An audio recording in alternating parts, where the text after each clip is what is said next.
हाँ, तो स्टार्ट करता हूँ मैं फाइल हैंडलिंग। देखो, हम जब भी ऐसे पाइथन में कोड लिखते हैं, जैसे हमें भी कभी कुछ भी ऐसे डेटा एक्सेस करना रहेगा, तो उसके लिए फाइल में हमारा डेटा स्टोर होगा, ठीक है? तो हमारी 2-3 टाइप की फाइल्स होती हैं, binary file, text file, CSV file, ठीक है? बाइनरी फाइल में नॉर्मली 1 सेकंड को क्या है? ओके। तो बाइनरी फाइल में हमारी जनरली नॉर्मल सब स्टोर होता है, और टेक्स्ट फाइल में टेक्स्ट कुछ भी इसको स्टोर कर सकते हैं, और हमारी जो सीएसवी फाइल होती है उसमें कॉमा सेपरेटेड वैल्यूज के में स्टोर होती है, मतलब जो भी वैल्यूज हैं हम लिखेंगे उसके बाद कॉमा, मतलब जो भी एक ऐसा वैल्यू होगा वो कॉमास के बीच का होगा, ठीक है? इसलिए उसे सीएसवी फाइल कहते हैं, कॉमा सेपरेटेड वैल्यूज, ठीक है? तो ज़्यादा थ्योरी वाले थ्योरी थ्योरी पढ़ लेते हैं, फिर मैं आपको करके भी दिखा दूंगा। देखो, वो पूछ रहा है वाई फाइल्स, ठीक है? The best way to motivate file is to take the human example. Consider our memory. This is a certain volume of information that we can retain in a working memory. A popular claim is that we can retain around 7 chunks of information in short-term memory. Anything that exceeds this volume of information will have to resort to external aids such as notebooks. So, something similar happens in computers. Modern day computers are quite powerful and can retain several chunks of information at a time. Through computers, though computers are machines, amount of short-term memory, the possible is still finite. ठीक है, मतलब files का just क्या है, overview दे दिया इन्होंने, ठीक है? फाइल हैंडलिंग क्या है?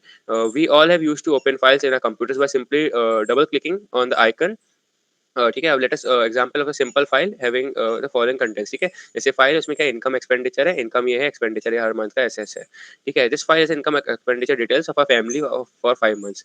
We wish to create a file that is saving details as a third column. This is we have to wish generate the file following, ठीक है? अब सेविंग्स के लिए हमने एक और नया कॉलम बना दिया, ठीक है? This seems like a simple task. Open the file, plug the numbers to the calculator, get the result and paste in the new columns, ठीक है? But what the number of entries in the file increases, मतलब समझो, हिंदी में समझा देता हूँ फटाफट। क्या है कि ऐसे नॉर्मली हम नॉर्मली ऐसे फाइल को खोल के उसमें चीज़ें ऐड कर सकते हैं, अपने मन से कर सकते हैं। लेकिन मान लो कि बहुत बड़ी कोई कंपनी है, उस कंपनी के हज़ारों में, लाखों में डेटा सेट्स हैं, तो उसमें उसमें कितने ही हर बार-बार क्लिक कर के प्लस, प्लस, माइनस, माइनस करते रहेंगे। तो इसलिए हमें जो भी ऑपरेशंस करने हैं, हमें वो फाइल ओपन करेंगे, वो फाइल में राइट या अपेंड जो भी करना है वो करेंगे, और फिर वापस फाइल को सेव कर देंगे। ठीक है? जनरली फाइल हैंडलिंग का मोटिव ये है।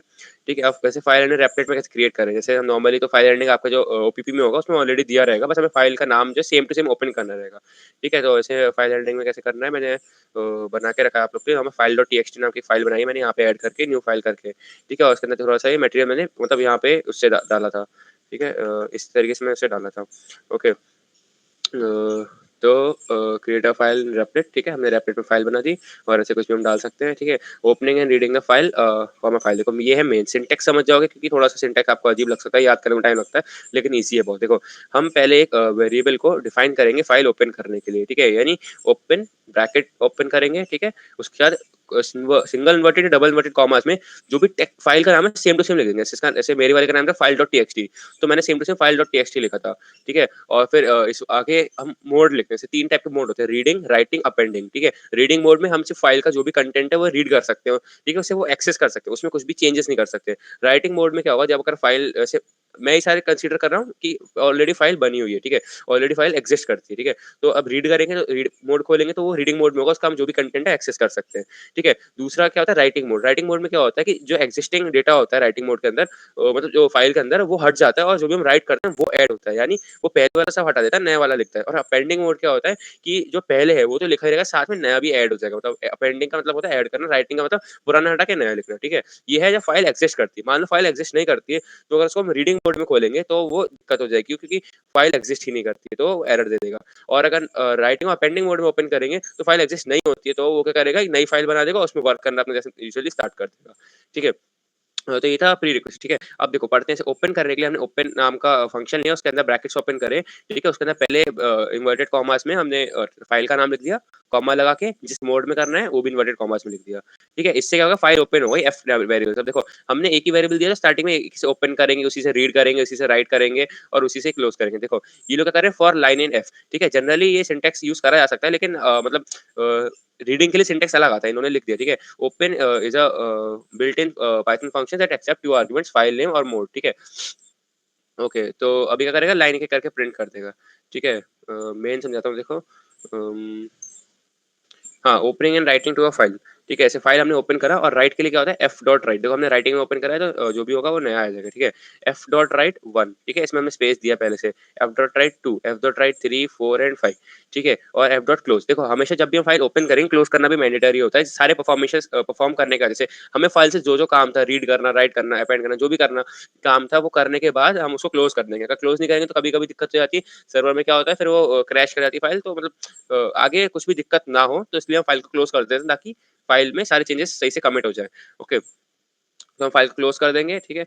वैसे ही राइट करके हम बहुत सारी चीज़ें अब देखो, जैसे हमें राइट करना है, ठीक है? तो जैसे मान लें कि नेक्स्ट लाइन में अपने आप आ जाए, तो हम बैकस्लैश एन बार-बार ऐड करते रहेंगे, ऐड करते हैं, तो नेक्स्ट लाइन में आ जाएगा, ठीक है? हम क्या कर सकते हैं इसके अच्छे इस ऐसे ये भी कर सकते हैं लाइन में नेक्स्ट ऐसे करके लिखते हैं, ठीक है? ऐसे करके ऐड कर दिया। देखो यहाँ पे गलत कर दिया तो थोड़ा-सा एन आएगा, ठीक है? Because results in a same file but fewer lines of code. देखो यहाँ पे हम बैकस्लैश एन अलग से ऐड कर रहे थे, इससे अच्छा इसी में ऐड कर दिया स्ट्रिंग में, ठीक है?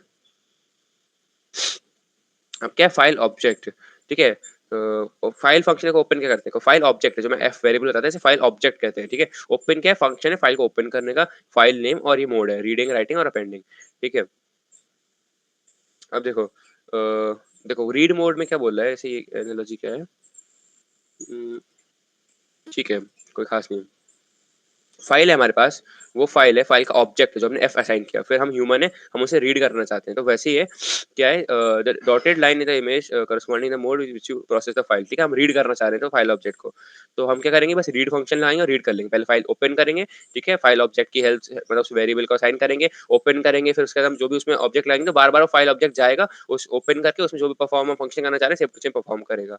ओके, राइट मोड में भी क्या है, हम फाइल ऑब्जेक्ट से उसे एक्सेस कर रहे हैं और उसको राइट कर रहे हैं ऊपर से। ठीक है, इन्होंने अपेंड के बारे में बताया नहीं लेकिन मैं बता देता हूँ अपेंड फंक्शन होता है वो जनरली ऐड करता है एक्जिस्टिंग टेक्स्ट में। ओके। हुँ, फाइल हैंडलिंग रीड देखो फाइल हैंडलिंग के मेथड्स क्या है रीड राइट करने के, ठीक है? तो पहला है रीड करने का। अब देखो हमारे फाइल में ऐसे ये लिखा हुआ है, ठीक है? तो वो बोले let us continue working with example.txt that we created in previous lesson. If you recall example.txt has a following content, ठीक है? ये कंटेंट है, ठीक है? Let us now look at the different ways of reading from a line using a read method, ठीक है? तो क्या लिख रहा है f is equals to open example.txt r, ठीक है? रीड के अलग-अलग होते हैं, रीड लाइन्स ऐसे करके होते हैं। ठीक है? तो अब वो कह रहा है content is equals to f dot read print content f dot close ठीक है? तो ये आउटपुट देगा क्या? क्यों? क्योंकि रीड एक बार में सारा का सारा रीड कर लेता है, ठीक है? Read is a method defined for file objects when it is called without any argument it returns a string that contains the entire content of the file. देखो याद रखना रीड लाइन और रीड लाइन्स में थोड़ा difference होता है। तो पहले रीड पढ़ते हैं सिर्फ हम, तो उसमें क्या बोल रहा है अगर उसके अंदर हमें कोई आर्गुमेंट नहीं दिया, जैसे यहाँ पे ऑप्शन में आर्गुमेंट दे सकते हैं ना हम, अगर हमने उसके अंदर आर्गुमेंट नहीं दिया है, तो हम क्या कर सकते हैं सारा का सारा कंटेंट एक बार में पढ़ सकते हैं। सॉरी ठीक है, सारा का सारा कंटेंट एक बार में पढ़ सकते हैं। ठीक है, if you head to a console it is right to editor में rapid type string content that is what you want to get. ठीक है, तो ये ऐसे अगर हम ये है तो notice the content is a single string, it contains the contents of a file but between consecutive lines in the file there is a backslash n और अ न्यू एन कैरेक्टर। ठीक है, तो अब देखो ये हमने ऐसे दिया था तो सेम टू सेम एक बार में ऐसा प्रिंट हो गया। ठीक है, तो except for the last line every line in the file ends with a backslash n character when this string is printed in the console print console we get 5 separate lines even though we are only passing single string जो print function क्यों? क्योंकि यहाँ पे backslash N करके हमारा एक new line वाला function लगा हुआ है, इससे क्या होगा बार-बार नेक्स्ट लाइन में ट्रांसफर हो जाएगा। ठीक है, new line character okay now it is clear why following piece of code printed an extra line between consecutive lines in the file. ठीक है, याद करो जो हमने पहले भी एक एग्जांपल देखा था उसमें क्या था कि हमने एक तो ये लिखा ऊपर से एक्स्ट्रा लाइन्स भी दी थी। ठीक है, मतलब एक बार बार-बार भी प्रिंट कर रहे थे यानी एक बार ये बैकस्लैश एन का काम हो रहा है फिर एक और नेक्स्ट प्रिंट हो रहा है ऐसे करते-करते इसलिए एक्स्ट्रा बार जा रहा था। ठीक है, तो जैसे ये है तो नॉर्मली इसके साथ एक-एक लाइन एक्स्ट्रा करके प्रिंट होगा। ठीक है, अब है रीड लाइन। रीड लाइन क्या होगा एक-एक लाइन को पढ़ेगा और उसको आउट रिजल्ट देगा मतलब रिटर्न करेगा। ठीक है, तो as a name suggest the read line method reads from a file one line at a time. ठीक है, अब देखो मैं समझाता हूँ। जैसे एक जैसे हमारे पास 5 लाइन्स हैं, तो हमने पहले एक बार रीड लाइन किया तो कर्सर फर्स्ट लाइन से रीड करके सेकंड लाइन पे आ जाएगा मतलब फर्स्ट लाइन रीड कर चुका है। दूसरी बार रीड लाइन किया तो दूसरी बार मतलब सेकंड लाइन से उठ के थर्ड लाइन पे आ जाएगा। ऐसे करते-करते लाइन्स स्किप करके वो आखिर तक पहुँच जाएगा। अगर उसे हम वेरिएबल दे देंगे तो वो बस क्या है वेरिएबल में वो लाइन रीड करके कर्सर नेक्स्ट पे कर देगा। ऐसा समझो जैसे हम जैसे कोई गेम खेल रहे हैं, ठीक है? उस गेम के लेवल पे हैं, तो हमने प एक लेवल स्टार्ट किया और स्टार्ट करके अगले लेवल पे आ गए। उसका जो भी हमारे पास स्कोर बना वो ऐड हो गया हमारे अकाउंट में, ठीक है? फिर हम अगला स्कोर आ गए जब तक गेम के लेवल्स खत्म नहीं हो पाते तब तक वो चलता रहेगा ऐसे ही, जब तक पैराग्राफ की लाइन्स खत्म नहीं होती तब तक ये रीड लाइन करके हम जा सकते हैं आगे तक आगे, ठीक है? जैसे ही खत्म हो जाएँगी वो खत्म हो जाएगा या तो मतलब वो उसके तो आगे वैल्यू नहीं देगा, ठीक है? क्यों? क्योंकि कर्सर आखिरी तक पहुँच चुका है। तो क्या है द वेरिएबल सर एक बार लाइन वन। फिर से बताइए ना इसे। किस चीज को? ये अभी जो अपन कर रहे थे रीड लाइन वाला, फिर से थोड़ा अच्छा सा। ठीक है, मैं समझाता हूँ। जैसे पहले क्या होता है, जैसे मैं अभी एग्जांपल है ना आगे चलो समझाता हूँ एग्जांपल। अभी थ्योरी बताता हूँ, फिर बाद में अच्छे से एग्जांपल। रीड लाइन का क्या काम होता है, जैसे मान लो एक पैराग्राफ है हमारे पास 5 लाइंस का, ठीक है? तो वो 5 लाइंस के पैराग्राफ में हम एक बार रीड लाइन करेंगे, तो पहले वो फर्स्ट लाइन रीड करेंगे। जैसे मान लो ये ना लाइन से मान लो कि 5 ऐसे लाइन 5 ऐसे मान लो 5 लाइन का पैराग्राफ है, ठीक है? तो हम क्या करेंगे उसमें कि पहले ये करेंगे L1 equals to f dot read line. ये क्या करेगा, पहली पूरी लाइन को पढ़ के L1 में डाल देगा और कर्सर नेक्स्ट लाइन पे कर देगा। यानी अब जब भी हम दोबारा L1 यूज करेंगे तो फर्स्ट लाइन से नहीं पढ़ेगा, वो सेकंड लाइन से पढ़ेगा, ठीक है? तो एक्सेसिबिलिटी क्या कि अगर हमसे बहुत बार लाइंस पढ़ रहे तो वो ये ना भूले कि हम कौन सी लाइन पे थे, ठीक है? अब उसने पहले रीड करी, अब दोबारा करेंगे L2 equals to f dot read line. तो ये था, अब कर्सर आ चुका सेकंड लाइन पे, ठीक है? वो हमें कर्सर दिख नहीं रहा है, कर्सर आ चुका सेकंड लाइन पे। तो क्या करेगा, सेकंड लाइन रीड करके लाइन 2 में डाल देगा। ऐसे करते करते जितनी लाइंस हम रीड करवाना चाहेंगे उतनी लाइन से रीड हो जाएंगी, ठीक है? आया समझ में? Yes sir, just like a typewriter ना। टाइपराइटर, हाँ you can say, but not we can't, मतलब देखो मैं समझाता वेगली हूँ। सर, एकदम क्या? एकदम वेगली अगर देखे तो just like a typewriter it works. हाँ, but we can't say it clearly. Okay. Okay. Okay, ठीक है। अब जैसे ये लाइन सी वेरिएबल्स है, तो क्या होगा, लाइन 1 में ये वैल्यू आ गई, लाइन 2 में, लाइन 3, लाइन 4, लाइन 5, ठीक है? तो क्या notation, line 5 doesn't have a backslash n at the end, as it is the last line of the file where we know that we are having 5 lines in the file. This helps us define 5 separate values। कौन है भाई आया है? हाँ okay, enter हो गया, ठीक है। तो this helped us define 5 separate values, but what if there was more lines? Generally we read a file so that so as to see what contents are, because we don't know what is there in it. Clearly we need a way to figure out when the file ends, ठीक है? Now consider the following code. What happens if we use file using read line after all lines have been finished, ठीक है? तो अब जैसे इन्होंने 5 line के साथ एक और एक एक्स्ट्रा लाइन बनाया, उसके बाद रीड लाइन कराया, तो अब क्या होगा देखो। If we execute this and head to the console, we see that the variable line defined 7 is an empty string. This gives us the way to determine when a file is empty, ठीक है? तो मतलब जितनी lines होंगी ऐसे उतनी lines पे next चलता जाएगा। अब जैसे मान लो कि लाइंस खत्म हो चुकी हैं, फिर भी हम रीड लाइन कर रहे हैं, ठीक है? जैसे मान लो 5 लाइन का पैराग्राफ था, हम 5 बार ऑलरेडी यूज कर सकते हैं, कर चुके हैं। अब हम 6th बार भी यूज करते हैं रीड लाइन, तो एम्प्टी स्ट्रिंग देगा, यानी मतलब लाइन खत्म हो चुकी है। ये नहीं दोबारा फर्स्ट से स्टार्ट कर देगा, नहीं। लाइन खत्म हो चुकी है, फाइल में खत्म हो चुकी है लाइन, तो अब दोबारा वो स्टार्ट नहीं कर सकता, ठीक है? मतलब दोबारा वो वैल्यू जो है लाइन वापस नहीं जाएगी। ओके, अब क्या, लेट अस इम्प्लीमेंट दिस। अब देखो उसका एग्जांपल बना के दिखाते हैं। मैं अभी पहले थ्योरी पढ़ा देता हूँ, बाद में क्वेश्चन भी करा दूंगा उसके ऊपर, ठीक है?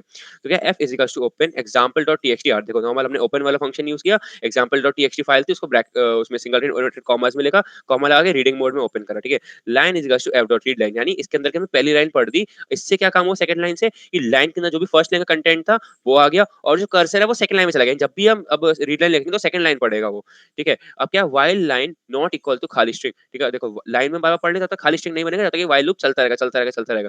Print line comma end is equals to खाली स्पेस, यानी अब क्या करेगा ये मतलब जो भी हम लाइन है उसको लिखेंगे वो नेक्स्ट लाइन में प्रिंट नहीं होगा। ऐसे हम मैंने बताया था एंड फंक्शन किस लिए यूज होता है, कि आखिरी में उसको next line by default next line कर देता है, एक प्रिंट होने का नेक्स्ट लाइन कर देता है। तो बाय डिफॉल्ट वो फंक्शन ना जाए, इसलिए हमने लिख दिया print line comma end is equals to खाली एक स्ट्रिंग, ठीक है? अब क्या कहेंगे, line is equals to f read line. देखो इससे क्या हो रहा है कि बार-बार वो लाइन पढ़ रहा है। अगर लाइन होगी ऐसे खाली लाइन नहीं है, यानी अगर लाइन में कंटेंट है आएगा प्रिंट करेगा और नेक्स्ट लाइन नहीं होने देगा, फिर लाइन को रीड करेगा, आएगा प्रिंट करेगा, करेगा, जब तक फाइल खाली नहीं जाती तब तक करता रहे, करता रहे, करता रहे। जैसी फाइल खाली हुई वो करके एफ को क्लोज कर देगा, ठीक है? Now we have manage to read the file using just one string variable. Let us make few more changes to this code. अब देखो इन्होंने क्या चेंज किया है, व्हाइल लाइन, यानी मतलब व्हाइल लाइन मतलब जब तक लाइन है, मतलब ये जनरली इसलिए होता है कि जब तक उसके अंदर कैरेक्टर है, ठीक है? कैरेक्टर ही नहीं है उसके अंदर तो वो नहीं चलेगा, ठीक है? बस एक ट्रू टाइप का फंक्शन होता है, ऐसे कैरेक्टर है या नहीं उसके लिए। तो नॉर्मली हमने करा, तो in this code we have made two changes, one in line 3, देखो लाइन 3 में चेंज किया है, और दूसरा एक यहाँ पे भी किया है, ठीक है? And in line 4 the loop condition loop line 3 checks the empty string, ठीक है? मैंने बताया एम्प्टी स्ट्रिंग होगा तो नहीं चलेगा, एम्प्टी स्ट्रिंग नहीं होगा तो चलेगा, ठीक है? If line is an empty string it evaluates to fall and loop will be terminated, ठीक है? जस्ट लाइक मतलब एक अंडरस्टूड पाइथन की चीज है कि अगर खाली स्ट्रिंग है तो वो इवैल्यूएट करेगा फॉल्स की तरफ को। Okay, this is a compact way of writing line not equal to खाली स्ट्रिंग, ठीक है? तो Python treats empty string sequence as false, ठीक है? पाइथन ऐसे इसको ट्रीट करता है, मतलब इसके लिए अंडरस्टूड चीज है ये। If this is confusing execute the following code and check the output, ठीक है? अभी क्या, line is equal to if not true print ये, यानी इट वर्क्स। नॉट लगाया यानी ये फॉल्स देगा, फॉल्स के आगे नॉट लगाने ट्रू हो गया, ट्रू यानी इट वर्क्स हो गया, ठीक है। In line 4 we are using strip method to strip the string line. देखो मैंने स्ट्रिप फंक्शन बताया था, स्ट्रिप फंक्शन से क्या शायद बताया नहीं होता है, मुझे नहीं मालूम, मैं दोबारा समझा देता हूँ। स्ट्रिप फंक्शन से क्या होता है कि जो भी हमारा स्ट्रिंग है, ठीक है, उसके लेफ्ट साइड और राइट साइड में कोई भी खाली ब्लैंक स्पेसेस होंगे उसको हटा देगा, जैसे एक्स्ट्रा ब्लैंक स्पेसेस होंगे उसे हटा देगा, ठीक है, इसलिए हम स्ट्रिप फंक्शन यूज करते हैं। हाँ, strip the string line of all the white spaces character at the beginning and at the end, ठीक है। In this way the tailoring new line of the end of the line will be stripped. This way we don't need to use the end argument, ठीक है, यानी हमें इस and argument की need करने की जरूरत नहीं पड़ेगी। ओके। रीड लाइंस, देखो पहले हमने पढ़ा रीड, फिर रीड लाइन, फिर रीड लाइंस, यानी रीड से क्या हो रहा है, एक बार में सारा कंटेंट रीड हो रहा है, और रीड लाइन से क्या हो रहा है, एक एक करके लाइन हो रही है। अब ये क्या है, finally Python provide a way to read the file as stored in the list of line. देखो जब हमने नॉर्मल रीड किया था, तो रीड करने से क्या हो रहा था कि एक एक मतलब वो एक बार में सारा कंटेंट ऐसे ही आ जा रहा था। रीड लाइन से क्या होगा, जैसे उसमें स्टोर्ड है सेम टू सेम लिस्ट में आ जाएगा। देखो लिस्ट ऑफ लाइन्स मतलब सॉरी, जो भी लिस्ट है मतलब लाइन्स है वो एक लिस्ट में आके हो जाएंगे। देखो हमने ओपन करा file F dot read lines करा, तो लाइन्स एक लिस्ट में बन गया, ठीक है, फॉर लाइन लाइन्स यानी लाइन डॉट स्ट्रिप, ठीक है, और ऐसे करके हमने प्रिंट करा, क्लोज हो गया। Here line is a list of lines, notice that each element in lines correspond to one line in the file, it is always a string, ठीक है। देखो हमेशा स्ट्रिंग है, हमने बैकस्लैश एन लगाए थे तो बार बार वो एक करके लिस्ट में प्रिंट हो गया, ठीक है। ये पूरा पूरा हमने लाइन्स प्रिंट करा। हमने रीड कर लिया, रीड लाइन कर लिया, रीड लाइन्स कर लिया। अब लिखना भी तो आना चाहिए, राइट भी तो करना आना चाहिए, तो हम राइट करेंगे, ठीक है। राइट क्या कर रहे हैं हम, उसका सिंटैक्स क्या है, बस नॉर्मली हम राइट कर रहे हैं, एफ डॉट राइट। देखो जैसे एफ डॉट रीड लाइन्स कर रहे थे, वैसे ही एफ डॉट राइट करेंगे, ठीक है। तो हम जैसे कुछ भी राइट करते हैं, एफ डॉट राइट लाइन, ऐसे फॉर लाइन लाइन एक एक वर्ड आएगा वन प्लस एक स्ट्रिंग को हम इसको ऐड कर रहे हैं और उसको राइट कर दे रहे हैं, वो क्लोज हो जा रहा है, ठीक है। तो ऐसे करके वो उसमें स्टोर हो जाएगा। Okay, we see that there are 6 lines at the first and not 5। देखो अब यहाँ क्या होगा, पहले एक बार 1 आया, उसका बैकस्लैश एन हुआ, यानी वो कैसे स्टोर होगा, पहले 1 आया बैकस्लैश एन मतलब अगली लाइन में ट्रांसफर कर दिया, फिर 2 उसको लिखा, फिर उस बैकस्लैश एन मतलब अगली लाइन में, ऐसे करते-करते 4 फिर 5 आया, ठीक है। 5 आया, उसके बाद फिर क्या है बैकस्लैश एन, यानी वो भी नेक्स्ट लाइन यानी 6th लाइन पर स्टोर होगा, क्योंकि क्योंकि आखिर में बैकस्लैश एन दिया तो कर्सर 6th लाइन पे चला जाएगा। ओके, तो वो यही बोल रहा है कि we see that there are 6 lines in the file and not 5, though we seem to have written only 5 lines. The problem in line 4 is we are adding backslash n after every string in the list line, ठीक है। देखो यहाँ पे हर के लिए कोई हमने वो कंडीशन नहीं लगाई कि लास्ट वाला नहीं होना चाहिए, ठीक है। तो क्या है, we should make sure that we don't add a backslash n after the last string in list। तो इसके लिए हम नॉर्मल if फंक्शन लगा देंगे, क्या कि for I in range len of lines line is equals to line of I if I not equals to len of I। देखो ये फिफ्थ लाइन क्या कर रहा है, वो चेक कर रहा है कि क्या जो लिस्ट का एलिमेंट है वो जो मतलब जो इस बार I आया है क्या वो आखिरी तो नहीं, अगर वो आखिरी होगा तो हम सिर्फ लाइन ऐड करेंगे, अगर वो आखिरी नहीं है तो यानी नॉट इक्वल टू, यानी अगर वो आखिरी नहीं है तो ऐसे लिख दो, वरना उसको आखिरी लाइन को सिर्फ ऐसे ऐड कर दो बिना बैकस्लैश n के। ओके, तो मतलब थोड़ा सा हल्का सा नॉर्मल सा लॉजिक है कि अगर हमें बैकस्लैश एन मतलब मालूम चला कि अगर ये लास्ट एलिमेंट है, हमने फाइंड आउट कर लिया लास्ट एलिमेंट एल की आई की वजह से, ठीक है। तो मतलब लेन ऑफ लाइंस निकाला, आई माइनस वन करा, देखो lane of lines minus one करा, क्यों, क्योंकि वो जीरो से लेके एन माइनस वन तक चलता है, तो यानी अगर वो एन माइनस वन है, lane of lines minus one है, अगर वो चेक अगर है ऐसा तो एल्स चलेगा, क्यों, क्योंकि नॉट इक्वल टू लग रहा है, नहीं है तो ये वाला चलेगा बैकस्लैश एन के साथ, वरना without backslash n. Okay, now check the file, you will see that it is exactly 5 lines। now let us try to write an integer to the file, ठीक है। अब क्या कर रहे हैं, इंटीजर लिख के देख रहे हैं।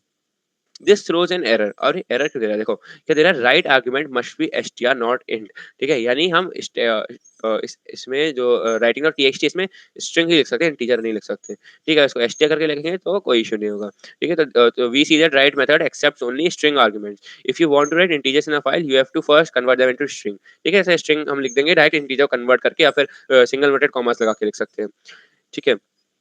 As an exercise try to run the following code, why do you observe what you think happens, ठीक है। ये क्या है, देखो एफ डॉट राइट कर रहे थे तो ऐसे होता है, राइट लाइन कर रहे हैं ना, एक लाइन राइट हो जाएगी, ठीक है, फिर वो नेक्स्ट लाइन में कर सकते हैं। अब ऐसी राइट लाइन से क्या है, we can write a list of lines to a file using a write lines method, ठीक है। तो हमने लाइंस करके एक खाली लिस्ट बना ली, और सॉरी एक लिस्ट बना ली, इसके अंदर वन बैकस्लैश एन ऐसे करके फाइव से लेके 5 तक स्ट्रिंग्स दिए हुए हैं, इंटीजर को मतलब इंटीजर को कन्वर्ट करके स्ट्रिंग में कर दिया है, ठीक है। अब क्या लिख रहे हैं, एफ डॉट राइट लाइंस और ब्रैकेट में लाइन, यानी ये जो है सेम टू सेम ऐसी लाइन को कर दे रहे हैं। अब वो इसमें जाएगा, तो अभी लिस्ट है, लिस्ट मतलब स्ट्रिंग में ऐसे कन्वर्ट होगा इसमें स्ट्रिंग से, फिर जैसे वन आएगा और सबसे सब बैकस्लैश एन है क्या, तो next line next next next, मतलब राइट लाइन से क्या हो रहा है कि हम एक बार में सारी लाइंस लिख रहे हैं, तो वो कंसीडर करेगा पहले एक लाइन, फिर अगली, फिर मतलब जब भी अगला होगा तो ये तो ऐसे स्पेस ऐसे मतलब डिफाइंड होता है, ऐसे लिस्ट है तो लिस्ट में क्या है, एक एक एलिमेंट आएगा, वो एक एक लाइन में स्टोर हो जाएगा, ठीक है। तो बस वही बैकस्लैश एन है, एक लाइन ऐसे आया, एक लाइन, अब उसमें वन आया, पहले वन आया, ठीक है, बैकस्लैश एन नेक्स्ट लाइन पे आ गया, फिर सेकंड आया नेक्स्ट लाइन पे आ गया, ऐसे करते करते आगे जा रहा है।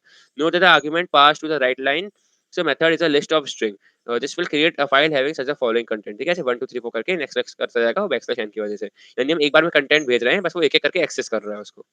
ओके, यहाँ तक डाउट किसी को कुछ भी? No sir. Okay. Okay, reading CSV file. देखो सीएसवी फाइल मैंने बताया था कॉमा सेपरेटेड वैल्यू फाइल्स, यानी इसमें सारी वैल्यूज़ कॉमा के साथ सेपरेट होंगी, ठीक है? तो देखो comma separated file CSV file common in data science a CSV file looks like this. देखो एक लाइन है उसके अंदर कॉमा, कॉमा, कॉमा, अगली लाइन कॉमा, कॉमा से वैल्यू, सब में कॉमा, कॉमा से वैल्यू सेपरेट होंगी बस, ठीक है? A CSV file is one where adjacent values in each line separated by comma, such files are good choice for representing tabular data, ठीक है? अब इसे हमें डेटा एक्सेस करना है तो मालूम है कॉलन 0 है, इसके नीचे की जो भी एंट्रीज़ होंगी फर्स्ट वाली, कॉमा की सारी फर्स्ट वाली, वो कॉलम 0 कहेंगे, ऐसे 1 वाले की सारी उसकी कॉरेस्पॉन्डिंग वैल्यूज़ होंगी, okay? So for the rest of the lesson, we'll assume that CSV files are used to represent some such as tabular data, ठीक है? तो वो क्या बोल रहे हैं कि ऐसे जब तक हम आगे पढ़ रहे हैं इस लेक्चर में तो हम ये देखेंगे कि CSV file just generally represent क्या करता है टैबुलर डेटा को। जैसे टैबुलर डेटा दिया है ना, कॉलम 0 में रो 1 से लेके 5 तक वैल्यू है, कॉमन 1 में रो 1 से लेके मतलब आइटम 1 से लेके 1 5 1 तक ऐसे करते-करते बहुत सारी आइटम्स की वैल्यू दी है। ओके। तो आप कह रहे हैं रीडिंग कैसे करते हैं? सीएस फाइल को रीड कैसे करते हैं? तो वैसे क्या है नॉर्मली अपना फाइल ओपन कर लिया। अच्छा, जैसे हमने वहाँ टेक्स्ट फाइल पढ़ी थी तो उसमें क्या होता है ऐसे हमारा क्या था ऐसे फाइल डॉट टीएक्सटी इसमें क्या है फाइल डॉट सीएसवी तो ये ऐसे स्टोर होता है मतलब डॉट सीएसवी के साथ, ठीक है? नॉर्मल सिंटैक्स है, ओपन भी सेम वैसे होगा। देखो रीड राइट सेम वैसे होगा, बस क्या है हल्का सा हमें उसको कॉमा से हटाना पड़ेगा। तो या तो स्ट्रिप और स्प्लिट का यूज़ करेंगे। देखो स्ट्रिप कर रहे थे यानी एक्स्ट्रा लाइन जो है वो सब हट जाएगी। ठीक है? तो the output we get is this. Normally हमें आउटपुट जो क्या मिलेगा वो ये मिलेगा आउटपुट क्या सेम टू सेम फाइल में ये पड़ा हुआ था और डेटा सेम टू सेम ऐसे ही हमारे पास आ गया। Okay, so far so good. Now that we are able to extract the lines from the file, let us start asking some questions. अब वो क्वेश्चन क्या पूछा है? Print the chemistry marks scored by student one in each line.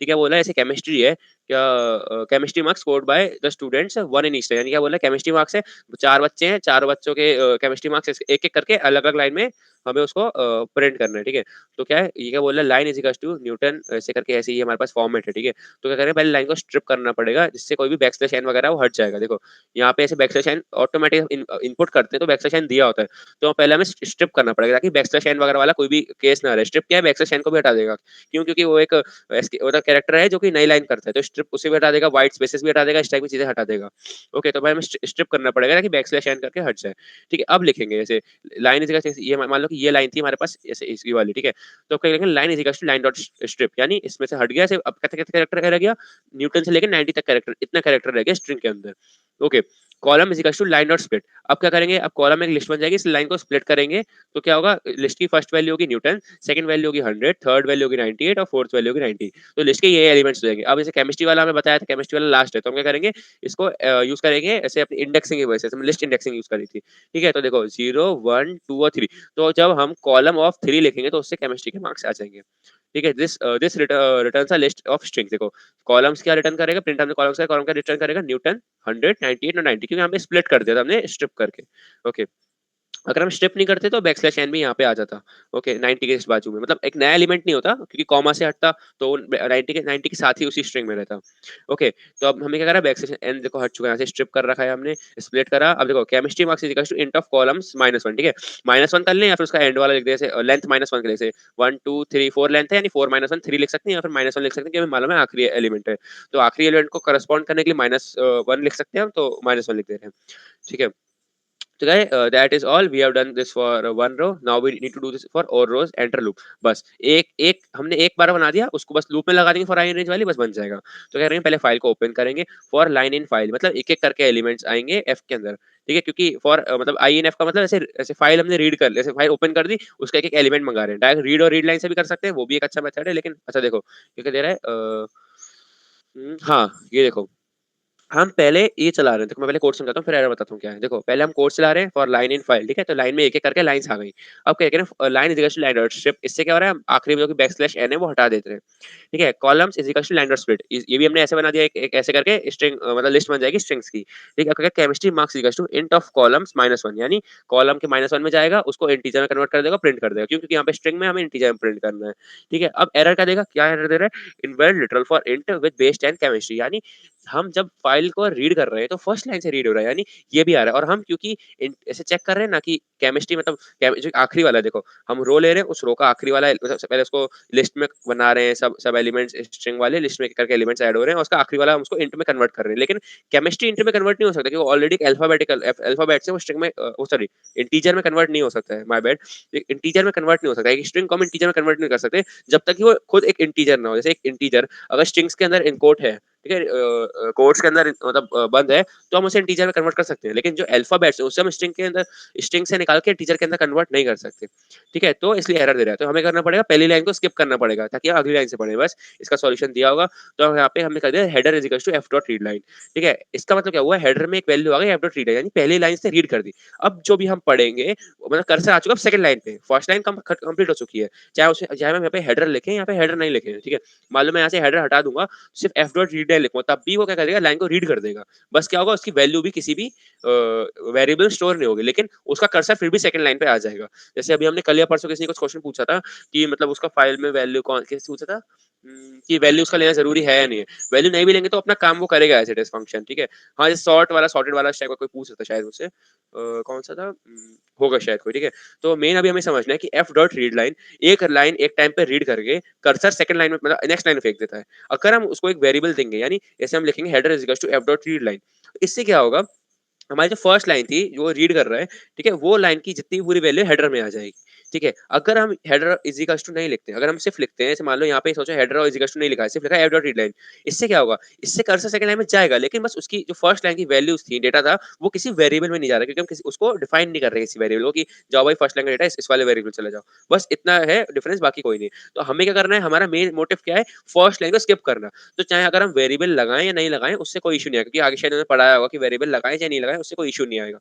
ठीक है, अब देखो first line में स्किप कर दी, अब हमारा कोड रेडी है किस चीज के लिए, कि हम इसमें ये सारे मार्क्स को ऐसे देख सकते हैं, क्योंकि फर्स्ट लाइन में इशू था, केमिस्ट्री को हम इंटीजर में नहीं कन्वर्ट कर सकते, बाकी सबको इंटीजर में कन्वर्ट कर सकते हैं, बाकी सब तो ऑलरेडी नंबर्स है। ओके, तो हमारा यहाँ पे था, तो अब देखो नॉर्मल हम चलाएंगे तो वो चल जाएगा और हमारा कोड सही से दे देगा। जो भी केमिस्ट्री के मार्क्स होंगे लाइन वाइज लाइन प्रिंट कर देगा, क्योंकि हम एक एक करके लूप चलेगा, एक एक करके प्रिंट की वैल्यू प्रिंट हो जाएगी, आखिरी में फाइल को हम क्लोज कर देंगे।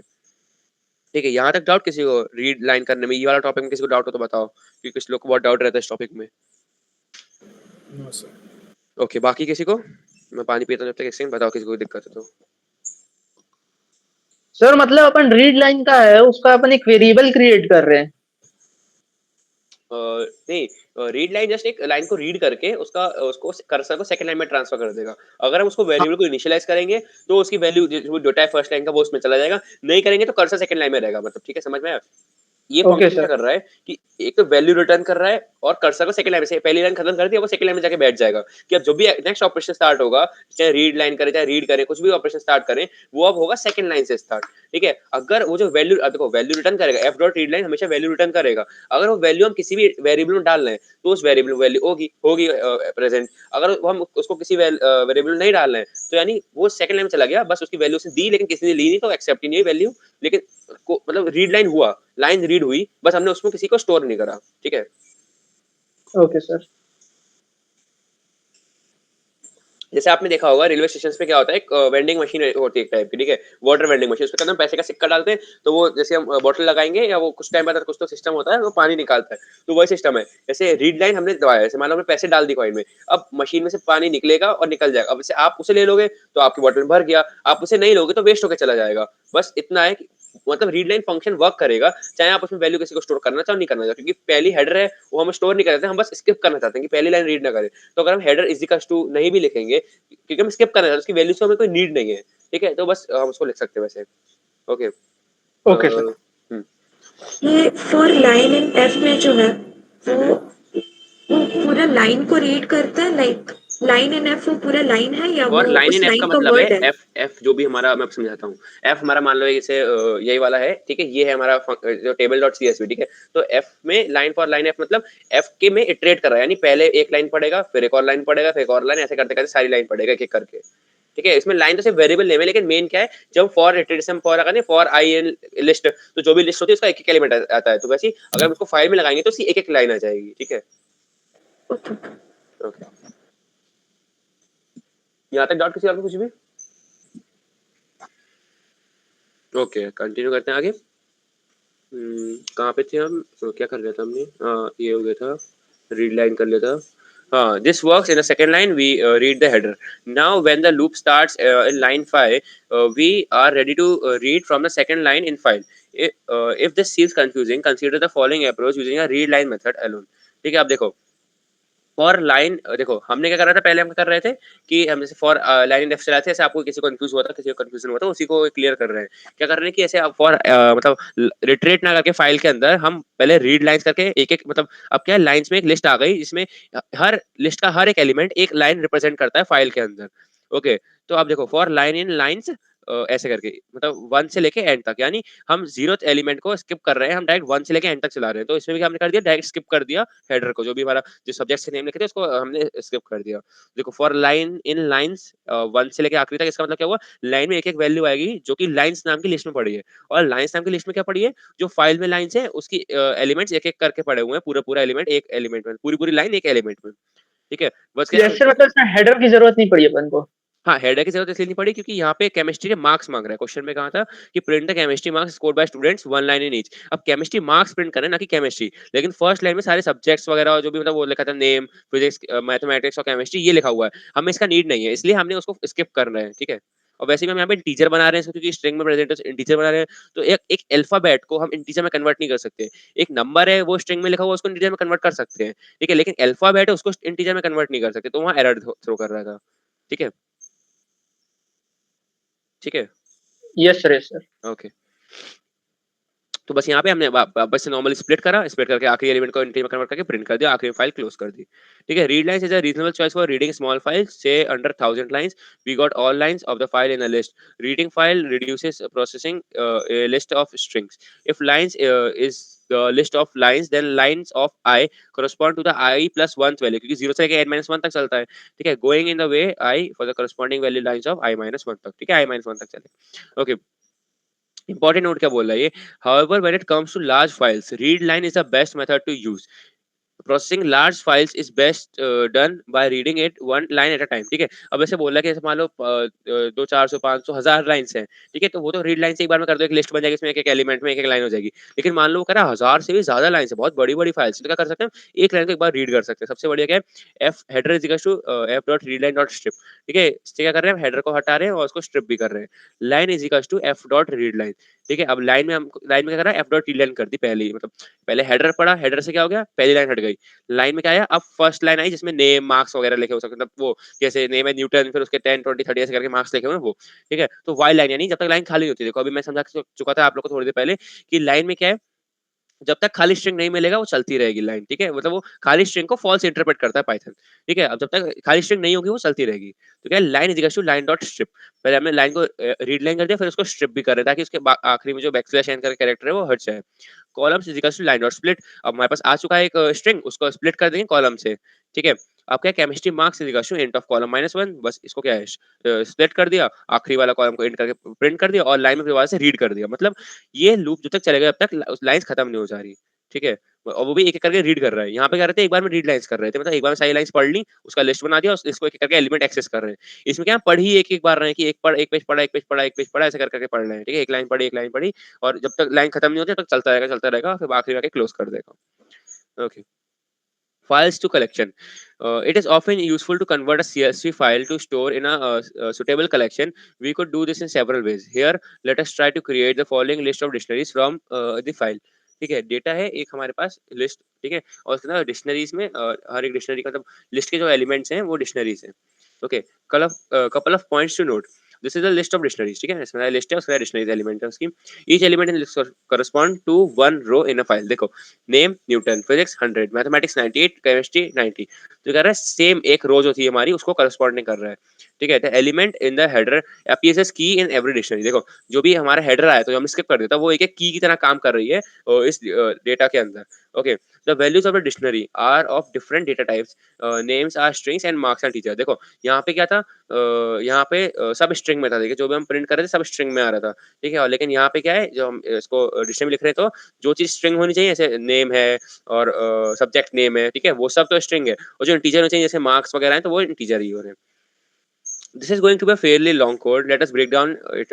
First, some basic processing to get the line of list of lines from the file after stripping them of the trailing new lines. ठीक है, तो वैसे इसने 2-3 ब्लॉक्स में कन्वर्ट कर दिया। ठीक है, 3 ब्लॉक्स में कन्वर्ट है। पहला ब्लॉक क्या बोला है, फाइल को ओपन करा हमने, लाइंस नाम की एक खाली लिस्ट बनाई। ठीक है, जो हमें यहाँ पे बनाना है शायद, for line in F dot read lines. ठीक है, मतलब एफ डॉट रीड लाइंस नाम, मतलब एक बार में सारी फाइल्स रीड कर दी, उसको हम एक एक करके चला रहे हैं उसमें। ठीक है, ऐसे फॉर आई इन एल कर देते हैं, एल एक लिस्ट है, उसके एक एलिमेंट में चला जाए।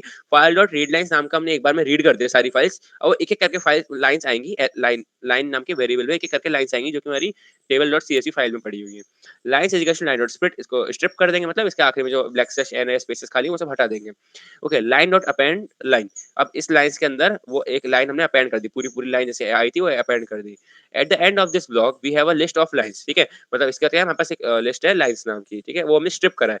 अगर हम नॉर्मली से रीलाइन करके बनाते तो उसमें स्ट्रिप नहीं हो पाता। ठीक है, तो मेन हमारा काम था स्ट्रिप करना इस फंक्शन को, वरना हम डायरेक्ट लिख सकते हैं lines is equal to f dot read lines. ठीक है, तो वो डायरेक्ट आ जाती है उसमें सारी लिस्ट में वैल्यूज, लेकिन दिक्कत क्या होती है, स्ट्रिप नहीं हो पाती, तो हमने पहले स्ट्रिप कर दिया उस वैल्यू को, बैकस्लैश एन हटा दिया। ओके, अब काम करते हैं हेडर पे। Header is equals to line of zero dot split. देखो पहली लाइन में क्या आएगा कि हेडर हेडर आ गया पहली लाइन में। ठीक है, तो अब उसको करना है स्प्लिट करके, हम उसको बना देंगे number column is equals to length of header, यानी कितने नंबर ऑफ कॉलम्स हैं वो हेडर की कितनी लेंथ है उस पर डिपेंड करता है। हेडर क्या है, फर्स्ट लाइन जिसमें name, mathematics, chemistry, sorry physics, chemistry, mathematics ऐसे कुछ लिखा हुआ था। ओके, तो वो है हेडर हमारा। ठीक है, अब क्या मालूम चला है, at the end of this block we have the header information. ठीक है, जिसमें मैथ्स, नेम, केमिस्ट्री ये सब लिखा हुआ था। We also know the number of columns in the file. ठीक है, अब number of column in the file मतलब जितना लाइंस ऑफ हेडर होगा उतने कॉलम होगा। जैसे यहाँ पे कितना है, यहाँ पे फर्स्ट 1 2 3 और 4, तो 4 यहाँ पे हेडर की वैल्यूज है, तो 4 ही नंबर ऑफ कॉलम्स होंगे। ओके, अब ब्लॉक 3 का कह रहा है, now time to go through the remaining lines of code.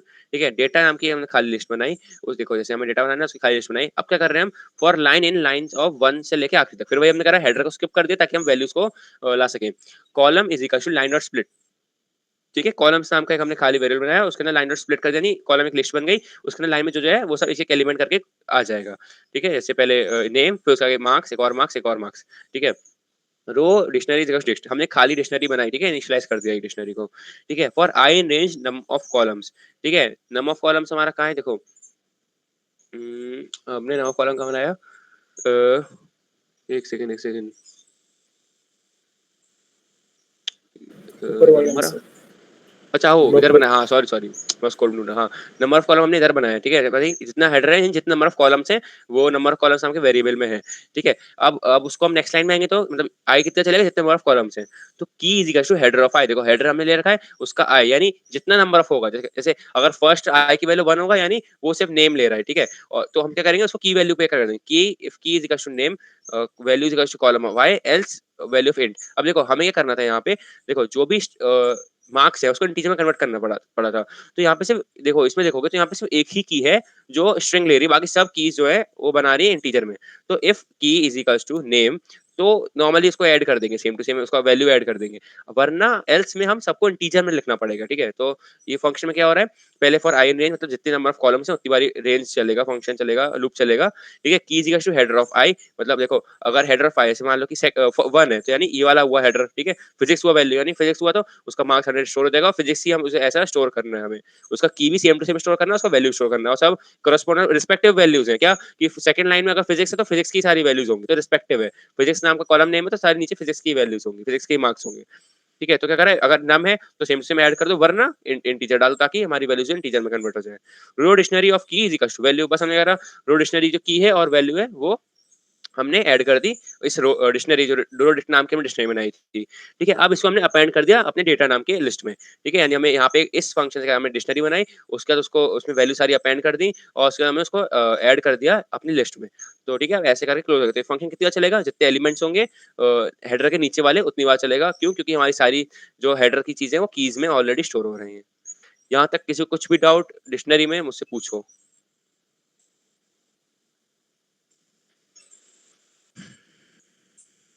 कोई डाउट नहीं किसी को? सर एक बार ब्लॉक 3 दोबारा समझाओ थोड़ा।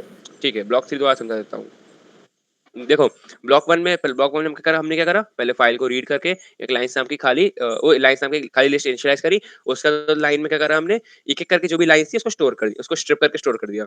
सेकंड ब्लॉक में हमने क्या करा, हेडर नाम का अपना जो हमारा जो हेडर था उसको रीड कर लिया हमने, क्योंकि लाइन्स ऑफ 0 है उसको स्प्लिट कर लिया हमने, ठीक है? हेडर यानी हेडर में अब क्या-क्या एलिमेंट्स है, एक लिस्ट है हेडर, उसमें क्या-क्या एलिमेंट्स हैं मैं दिखाता हूँ एक बार करके शायद।